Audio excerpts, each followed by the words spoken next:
नमस्कार। आज हम एक बहुत ही दिलचस्प फ्रेमवर्क पर बात करने वाले हैं, बुद्धि के 5 स्तरों पर।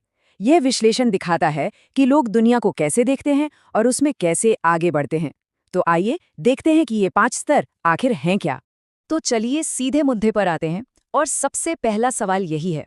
जैसे जैसे हम एक एक लेवल को समझेंगे ना, बस ये सोचते रहिएगा कि आप खुद को कहाँ देख पाते हैं।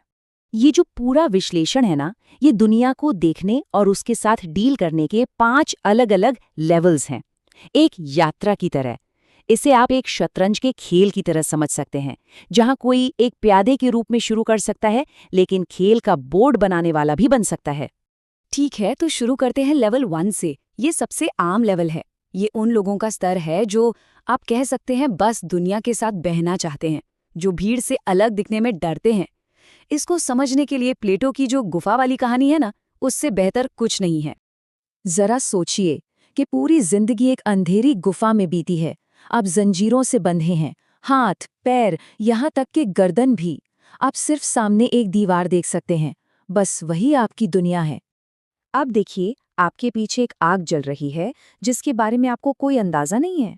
अब उस आग और आपके बीच से लोग गुजरते हैं और उनकी परछाइयां दीवार पर बनती हैं। बस यही परछाइयां और उनके साथ आने वाली आवाजें, यही आपकी पूरी की पूरी हकीकत है। और फिर अचानक कुछ बदलता है। एक कैदी की जंजीरें टूट जाती हैं। कांपते हुए वो जिंदगी में पहली बार पीछे मुड़कर देखता है, और वहां आग है, लोग हैं, और उसे एक ऐसा सच दिखाई देता है जो दर्दनाक भी है और चौंकाने वाला भी। और यहाँ पर सबसे कमाल की बात यह है कि उसका दिमाग इस नई सच्चाई को मानने को तैयार ही नहीं होता। उसे एहसास होता है कि अरे, जिसे मैं पूरी जिंदगी सच मानता आया वो तो बस परछाइयां थीं, असलियत थी ही नहीं। तो जो लेवल 1 का इंसान है, यानी प्यादा, वो बिल्कुल इन कैदियों जैसा ही है। वो उस दुनिया को सच मान लेता है जो उसे दिखाई जाती है। क्यों?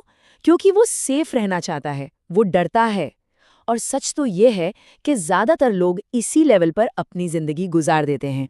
चलिए अब आगे बढ़ते हैं लेवल 2 और 3 की तरफ।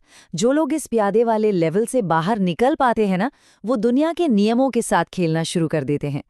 ये है लेवल 2, किताबी खिलाड़ी। ये वो इंसान है जिसे पता है कि स्मार्ट लोग क्या बोलते हैं, कैसे बोलते हैं, और वो भी उन्हीं की तरह बात करने की कोशिश करता है। इसे समझने के लिए सुकरात की एक बहुत अच्छी कहानी है। देखिए, सुकरात ने यूथाइफ्रो नाम के एक आदमी से पूछा, भाई, ये धर्मपरायणता होती क्या है? यूथाइफ्रो ने जवाब में एक उदाहरण दे दिया। तो सुकरात ने कहा, नहीं नहीं, ये तो एक उदाहरण है, परिभाषा नहीं, मैं नियम पूछ रहा हूं।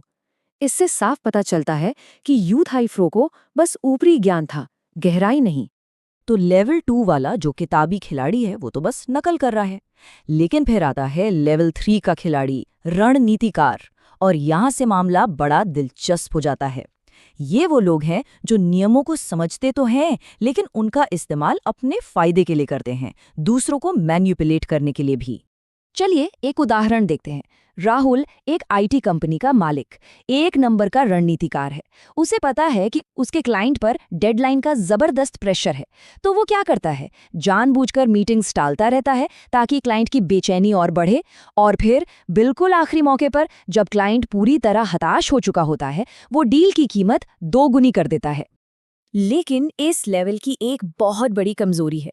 राहुल ने वो एक डील तो जीत ली, लेकिन क्लाइंट को ये समझ में आ गया कि उसके साथ खेल हो गया है। अब मार्केट में राहुल की इमेज एक धोखेबाज की बन गई। मतलब एक छोटी सी जीत के लिए उसने लंबे समय का भरोसा हमेशा के लिए खो दिया। और अब हम पहुंचते हैं इंटेलिजेंस के सबसे ऊंचे लेवल्स पर। यहाँ इंसान सिर्फ खेल खेलता नहीं, बल्कि खेल का मास्टर बन जाता है, या फिर एक नया खेल ही बना देता है। लेवल 4 है वजीर। ये किंग मेकर है। ये खुद राजा नहीं बनना चाहता। इसे ताज नहीं चाहिए, इसे कंट्रोल चाहिए। और ये लोगों को ऐसे मैनिपुलेट करता है कि उन्हें पता तक नहीं चलता। सोचिए, एक कंपनी में वीपी की पोस्ट के लिए 2 लोग हैं। वजीर कभी सामने आकर ये नहीं कहेगा कि मुझे ये पोस्ट चाहिए। नहीं, उसे टाइटल नहीं, कंट्रोल चाहिए। अब देखिए वजीर की चालें कितनी शातिर होती हैं। वो छिपकर दोनों उम्मीदवारों को सलाह देता है, एक की ईगो को हवा देता है और दूसरे के सीक्रेट्स उसे बता देता है। वो बस उन्हें एक दूसरे की इमेज खराब करने देता है। और जब दोनों की रेपुटेशन बर्बाद हो जाती है तो वो बड़े आराम से अपने पसंदीदा कैंडिडेट का नाम सेफ चॉइस बताकर आगे कर देता है। कुर्सी उसे मिल जाती है, लेकिन असल रिमोट कंट्रोल वो तो वजीर के हाथ में ही रहता है। तो यहाँ वजीर और बोर्ड मेकर के बीच का फर्क समझना बहुत जरूरी है। देखिए, वजीर जो है वो मौजूदा खेल को ही कंट्रोल करता है, जबकि बोर्ड मेकर एक नया खेल ही बना देता है। वजीर हमेशा एक नकाब के पीछे छिपा रहता है और उसके रिश्ते कभी सच्चे नहीं होते, सिर्फ लेन देन वाले होते हैं। और अब आते हैं इंटेलिजेंस के सबसे ऊंचे आखिरी लेवल पर, द बोर्ड मेकर। ये वो नहीं है जो खेल खेलता है, ये वो है जो सबके लिए खेल के नियम लिखता है। और इसे समझने के लिए बिटकॉइन के क्रिएटर सातोशी नाकामोटो से बेहतर कोई कहानी हो ही नहीं सकती। सतोशी ने देखा कि पूरी दुनिया का जो फाइनेंशियल सिस्टम है वो मुट्ठी भर बैंकों और सरकारों की कंट्रोल में है। अब इस खेल को बदलने के लिए उन्होंने कोई नया बैंक नहीं खोला, नहीं, उन्होंने एक नया खेल ही बना दिया। उन्होंने एक ओपन सोर्स कोड लिखा, एक डिजिटल करेंसी बनाई और उसे इंटरनेट पर सबके लिए आज़ाद छोड़ दिया।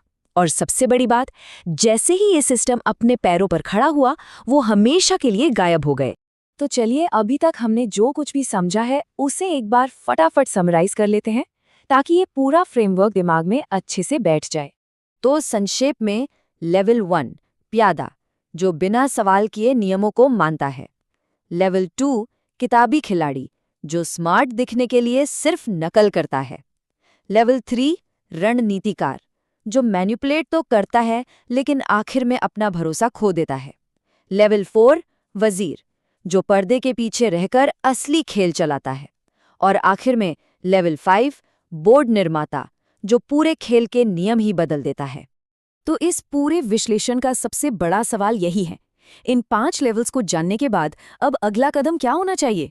ये एक ऐसा सवाल है जो किसी को भी अपनी जिंदगी और अपने सफर के बारे में सोचने पर मजबूर कर सकता है।